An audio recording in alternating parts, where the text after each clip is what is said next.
Et le président de la République a trouvé une solution. Il appelle ça les eurobonds. Les Qu'est-ce qu'un eurobond, oui. C'est un titre de dette. Alors, vous dites, monsieur, alors vous voulez acheter un eurobond? Oui, parce que j'ai des sous, alors j'achète votre eurobond. Et en échange, vous allez recevoir des dividendes. Donc, à la fin, il faut payer tout ça. Alors, les autres, les Allemands et les autres égoïstes de l'Union européenne, on dit, ah non, on ne veut pas entendre parler de ça, parce qu'on n'a pas envie d'être caution de vos eurobonds. C'est pas qu'ils vont les payer, personne ne paye. Ce sont les gens qui donnent l'argent, et c'est la garantie qui est donnée. Donc, les Allemands et les gens des Pays-Bas, qui ont un injurieux et méprisant à l'égard de toute l'Europe du Sud, disent, nous, on ne veut pas partager. Eh bien, figurez-vous que je me suis renseigné auprès de libéraux allemands.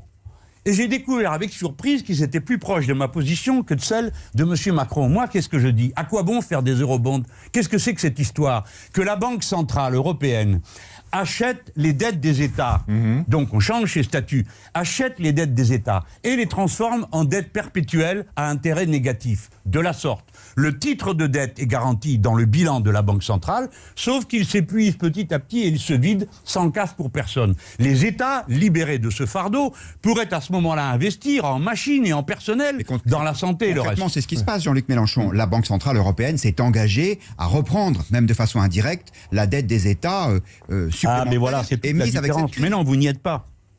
Je vais vous expliquer comment ça se passe. Les banques privées ont des titres de dette sur les États.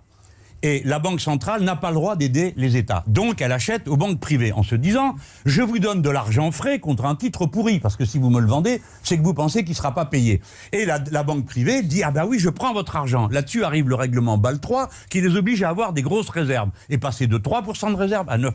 Qu'est-ce qu'ils font de l'argent qu'on leur donne? Ils le mettent dans la sphère financière pour reconstituer leurs réserves. Et vous n'en voyez pas une trace dans l'économie productive. C'est comme ça que la Banque centrale a dépensé, a donné aux banques privées 84 milliards d'euros par mois, à peu près l'équivalent de la production d'une année entière de la France. On n'en a jamais retrouvé la trace, où que ce soit dans la production. Ce que je raconte, c'est un choc qu'il faut donner. Un choc où la Banque centrale rachète tout ça et les États libérés se mettre à investir dans de l'équipement public et pour toutes les grandes transformations qu'il faudra opérer pour l'économie de demain. Mais on efface la dette, c'est ça? On efface la dette publique? Eh bien, on ne l'efface pas, puisqu'elle se transférait à la Banque Centrale Européenne. Oui, mais elle ne sera jamais remboursée, donc ça revient à peu près au même. Oui, mais elle n'est pas remboursée. Vous savez, monsieur, je vais vous dire, pour effacer les dettes ne sont jamais payées dans l'histoire à ce niveau-là. Il y a la guerre, l'inflation ou payer. Bon, aucune de ces trois positions n'étant, j'imagine, autour de cette table réclamée par quelqu'un, il reste la mienne. Ce qui est une forme d'évaluation de la dette en la mettant, comme c'est le cas aujourd'hui, à taux d'intérêt négatif à la Banque centrale. Vous croyez à une solution européenne? Pour ça, il faut changer le statut de la Banque centrale européenne. Mais moi, je vais dire une chose au bout d'un moment. Il faut bien que certains comprennent que ça ne va pas être la fête tout le temps pour eux.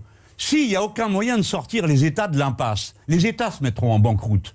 Et à ce moment-là, ils perdront tous les débiteurs. Par conséquent, mieux vaut avoir affaire à des solutions comme les miennes, qui sont un petit peu, j'avoue, peuvent être considérées comme à la limite. Mais elles sont pacifiques, elles sont concrètes, et elles règlent nos problèmes. Alors, que des méthodes violentes.